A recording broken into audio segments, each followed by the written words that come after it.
உங்க சமையலறையில ஒளிஞ்சிருக்கிற ஆபத்துகளை பத்தி பார்க்கலாம். காபி உங்க நாய்க்கு ஏன் ஆபத்தானது? நீங்க இதுவரைக்கும் கேள்விப்படாத சில ஆச்சரியமான நாய் உண்மைகளும்.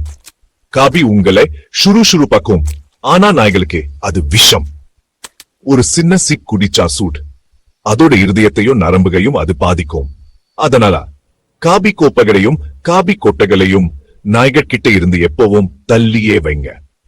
ஆனா இங்க ஒரு ஆச்சரியமான விஷயம் இருக்கு. நாய்கள் நம்ம விடுனவே ரொம்பவே வித்தியாசமா சுவைக்கும். அவங்களுக்கு நம்மள் விட 6 மடங்கு குறைவான சுவை நரம்புகள் தான் இருக்கு. அதனால்தான் உணவு தேர்ந்தெடுக்கும் போது அவங்க நாக்கைவே விட மூக்கத்தான் ரொம்ப நம்புவாங்க. அப்புறம் ஸ்பேஸ்க்கு முதல்ல போன உயிரினம் மனுஷன் இல்ல. 1957ல லைக்கான்னு ஒரு நாய் தான் போனன்னு உங்களுக்கு தெரியுமா?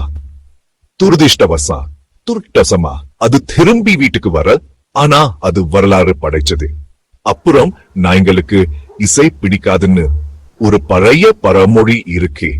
ஆனா அறிவி என்ன சொல்லுதுன்னா, நாய் இசையை கேட்டு அமைதியாகும், குறிப்பா மெதுவான இசையை கேட்டு. அதனால ஒரு சின்ன மெல்லிசையே அவங்களுக்கு போட்டு காட்டுங்க.